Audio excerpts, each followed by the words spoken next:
એક ખબર જેણે યુપી પોલીસને ચક્રાવે ચઢાવી દીધી। અમે કંઈ કહીએ તે પહેલા આ ફોટો જુઓ। આ ફોટોમાં દેખાય છે એક્ટ્રેસ સની લિયોની, પણ હવે આ ફોટોને જરા ધ્યાનથી જોશો તો ખ્યાલ આવશે કે આ યુપી પોલીસની પરીક્ષાનું એડમિટ કાર્ડ છે અને જેમાં સની લિયોનીનો ફોટો છે અને નામ પણ છે। આ ફોટો વાયરલ થતા લોકોના મનમાં સવાલ ઉઠવા લાગ્યા કે શું સની લિયોની યુપી પોલીસની પરીક્ષા આપી રહી છે? શું સનીને હવે પોલીસ બનવું છે? આ તમામ ચર્ચાઓએ જોર પકડ્યું। જો કે બાદમાં યુપી પોલીસ સુધી આ મામલો પહોંચ્યો તો યુપી પોલીસ તપાસમાં લાગી અને તેના મૂળ સુધી પહોંચી કે આ ભૂલ કેવી રીતે થઈ। હવે પોલીસ ભરતી બોર્ડે આ સમગ્ર મામલે ખુલાસો કર્યો છે અને સાથે એક મહત્વપૂર્ણ સૂચના પણ શેર કરી છે જે દરેક પરીક્ષાર્થીઓએ ધ્યાનમાં લેવા જેવી છે। યુપી પોલીસમાં કોન્સ્ટેબલની ભરતી માટે લેવાયેલી લેખિત પરીક્ષા પૂર્ણ થઈ ગઈ છે અને જો કે પરીક્ષા દરમિયાન આવી અનેક ઘટનાઓ પ્રકાશમાં પણ આવી છે જે ચર્ચાનો વિષય બની છે, જેણે સૌને ચોંકાવી પણ દીધા। શનિવારે યુપી પોલીસ કોન્સ્ટેબલ પરીક્ષાના એડમિટ કાર્ડનો એક ફોટો સોશિયલ મીડિયા પર વાયરલ થાય છે અને જેમાં ઉમેદવારના નામની જગ્યાએ સની લિયોની લખવામાં આવ્યું હતું અને અભિનેત્રીનો ફોટો પણ હતો।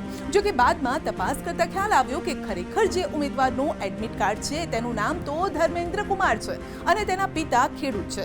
ધર્મેન્દ્રએ BA નો અભ્યાસ કર્યો છે અને બાદમાં પોલીસ ભરતીની તૈયારી તેણે શરૂ કરી। પોલીસ બનવા માટે તે છેલ્લા 2 વર્ષથી તૈયારી પણ કરતો હતો અને જ્યારે તેણે પરીક્ષાનું ફોર્મ ભર્યું તો સની લિયોનીના કારણે તે પરીક્ષા જ ન આપી શક્યો, કારણ કે તેના એડમિટ કાર્ડ પર ધર્મેન્દ્રનો નહીં પરંતુ સનીનો ફોટો હતો। જો કે આ બાબતે ધર્મેન્દ્રએ જણાવ્યું છે કે જ્યારે તેણે ફોર્મ ભર્યું ત્યારે તેણે સાચું નામ લખ્યું હતું અને પોતાનું જ નામ લખ્યું હતું, પરંતુ સની લિયોનીનું નામ અને ફોટો પાછળથી કેવી રીતે આવ્યો તેની તેને ખબર નથી। જ્યારે ઉમેદવારે પરીક્ષા કેન્દ્ર પર એડમિટ કાર્ડ બતાવ્યું ત્યારે બધા સ્તબ્ધ થઈ ગયા। યુવક પરીક્ષા ન આપી શક્યો, જે મામલે યુપી પોલીસ રિક્રુટમેન્ટ બોર્ડે આ સમગ્ર મામલે ખુલાસો કર્યો છે અને જણાવ્યું છે કે કેવી રીતે યુવકના એડમિટ કાર્ડ પર સની લિયોનીનું નામ અને ફોટો દેખાયો। जो मतलब गलती हो गई, प्रिंट आउट हमको वही दिया गया है कैफे पे जो हमारा था। फिर उसके बाद एडमिट कार्ड निकला तो उसमें सनी लियोनी की फ़ोटो आ गई।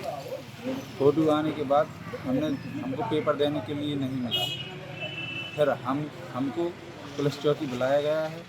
पुलिस चौकी के पास बुलाने के बाद अब उसमें हमको वो चाहिए, मतलब हमारा संज्ञान में लिया जाए, पूरा जांच की जाए।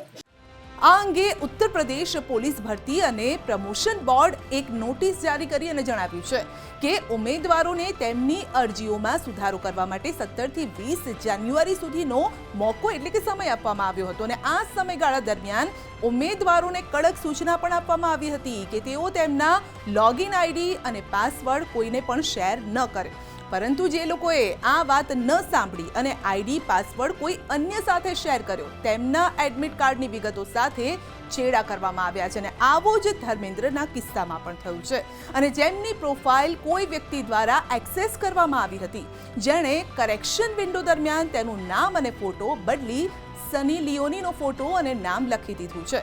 જો કે પોલીસ હવે એ નામ બદલનારની પણ શોધ કરી રહી છે।